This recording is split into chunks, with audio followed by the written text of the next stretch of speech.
حضور یہ ایک سوال تھا میرے ذہن میں.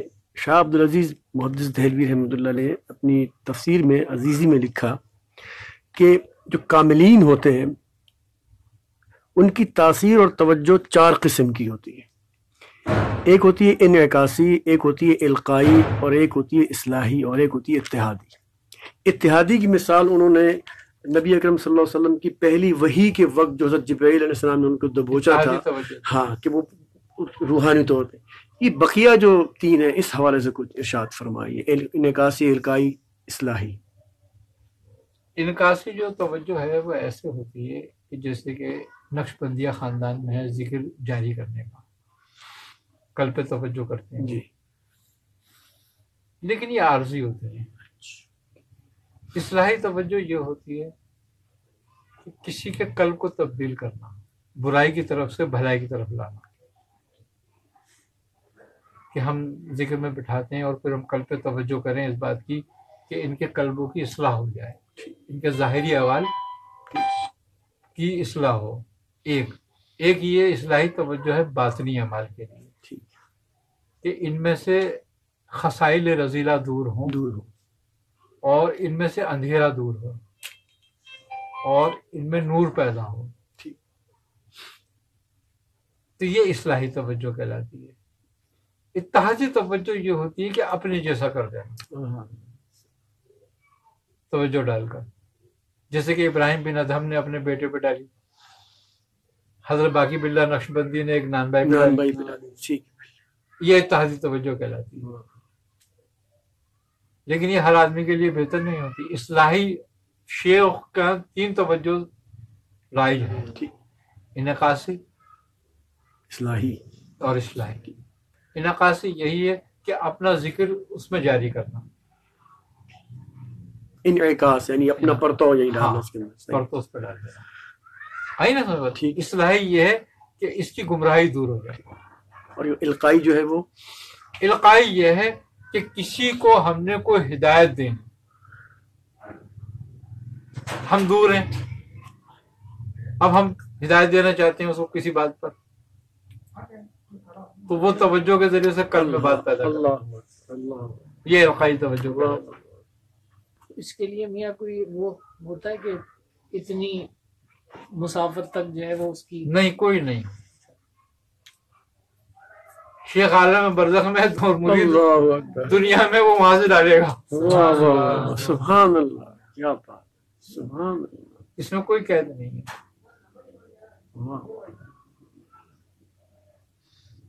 یہ القائی کا معاملہ بڑا کمال معاملہ ہے. یہ بالکل انعکاسی ایسے ہے جیسے مرغی انڈوں میں بیٹھتی ہے،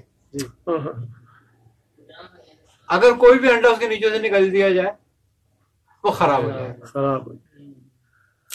کیا بات ہے، کیا بات. القائی توجہ ایسے ہوتی ہے کہ جیسے مگرمچھ اپنے انڈے سے ہوتا ہے کہ انڈے اس کے کنارے پہ ہوتے ہیں اور وہ سمندر میں ہوتا ہے. واہ واہ واہ واہ واہ، سبحان اور وہ اپنی نظروں سے اس کو انڈوں کو پکاتا ہے وہاں بیٹھ کے. سبحان اللہ، سبحان اللہ، کیا بات، کیا بات. یہ ہے ان کی مثالیں. واہ واہ، حق مرشد، سبحان سبحان.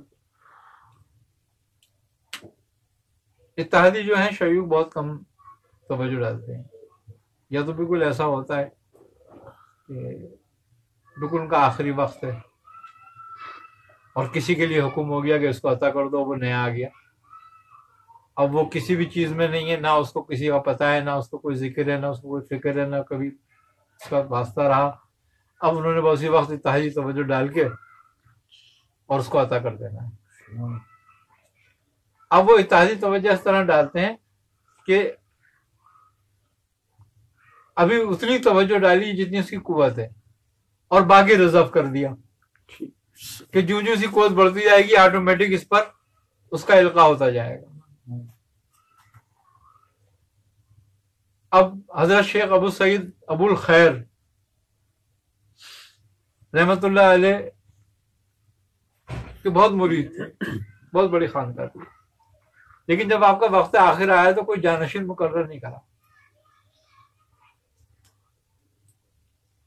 آپ سے کہا کہ حضور آپ نے کوئی جانشین مقرر نہیں کرا. آپ نے فرمایا جس کا کہا وہ 1.5 سال بعد آئے گا، وہ میرا وقت آ گیا ہے. تو انہوں نے کہا حضرت پھر کیا ہوگا، اور ہمیں کیسے پتہ چلے گا کہ وہ آپ کا جانشین آیا ہے؟ آپ نے فرمایا کہ میں نے اپنی توجہ اپنی خانقاہ کے دروازے پہ ڈال دی، اور جب وہ اس سے داخل ہوگا اس کو یہ نعمت حاصل ہو جائے گی. تو انہوں نے کہا کہ حضرت وہ کون ہوگا، کیسا ہوگا؟ انہوں نے کہا اس کا نام احمد ہوگا، اور وہ میری خانقاہ میں سال میں داخل ہوگا کہ ایک ہاتھ میں اس کے شراب کی بوتل ہوگی اور ایک ہاتھ میں اس کے گلاس ہوگا.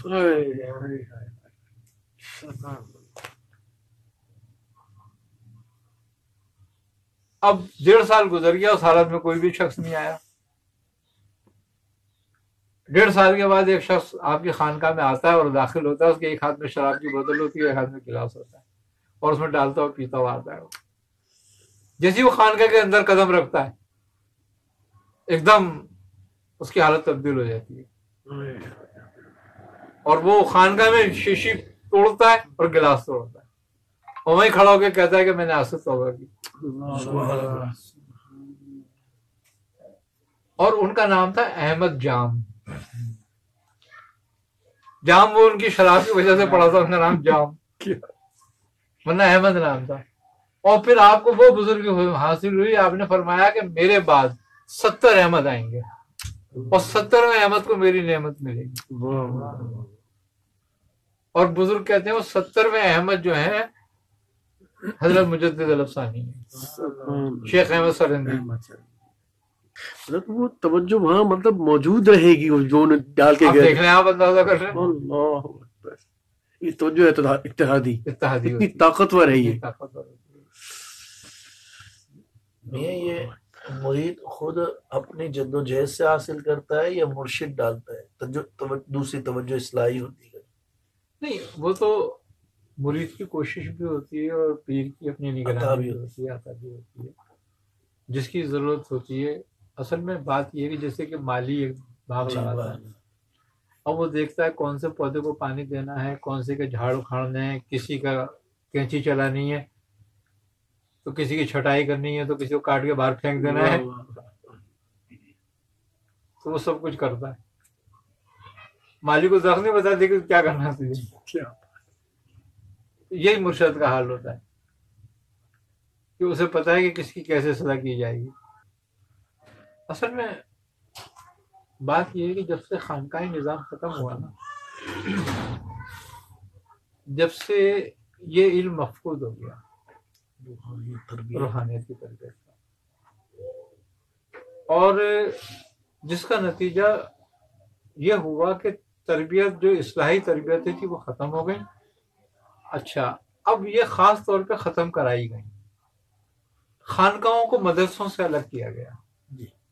پہلے مدرسے خانقاہ ہوا کرتے تھے اور خانقاہ مدرسہ ہوا کرتے تھے، تو اب اس کو الگ کیا گیا. اس کو یہ 300 سال میں ہوا جو گزرے تھے، جو 300 سال گزرے. جب خانقاہوں کو الگ کیا اور مدرسوں کو الگ کیا تو خانقاہوں میں تربیت رہ گئی، تعلیم ختم ہو گئی، مدرسوں میں تعلیم رہ گئی، تربیت ختم ہو گئی. جس کا نتیجہ یہ نکلا تربیت اور تعلیم والے آمنے سامنے کھڑے ہو گئے. نقصان امت اور اسلام کا، اور نقصان امت اسلام کا ہو گیا. پہلے حضرت امام جعفر صادق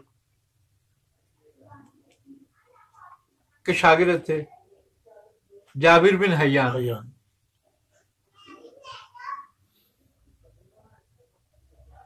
کون تھے، کیا تھے وہ؟ کوئی عالم تھے؟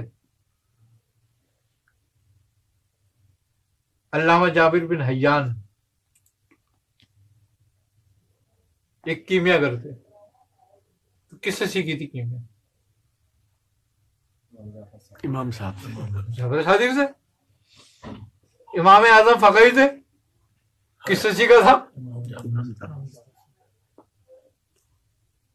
بہلول دانا فقیر تھے، کس سے فقیری نہیں تھی؟ امام جعفر صادق سے. سب مل گئے. یہ تھی تعلیم و تربیت کا معاملہ. کہ ہر شخص کا اس کی طبیعت کے مطابق تربیت کر دینا اور تعلیم دے دینا. کیا بات، سبحان اللہ. کیا بات. یہ تھی خانقاہ اور مدرسے ایک جیسے. وہاں حکمت بھی تھی، وہاں فقیری بھی تھی، وہاں علم بھی تھی. علم بھی. اب کوئی امام اعظم جیسا فقیہ ہوا اور نہ جاوید حیان جیسا کیمیا گر ہوا بعد میں، اور نہ بیلون زیادہ جیسا فقیر ہوا کوئی. واہ واہ واہ بھائی واہ. کیا کمال باتیں تھیں. تو یہ تھا ایک جگہ ہونے کا کمال. واہ. آج ہمیں تتر بستر کر دیا. جو حکیم ہوتا ہے ہاں. وہ عالم نہیں ہوتا، جو عالم ہوتا ہے وہ حکیم نہیں ہوتا، جو فقیر ہوتا ہے وہ عالم نہیں ہوتا. ہاں، طبقات میں بڑھ گیا. طبقات میں تقسیم کر دیا، جس کا نتیجہ گمراہی نکلا.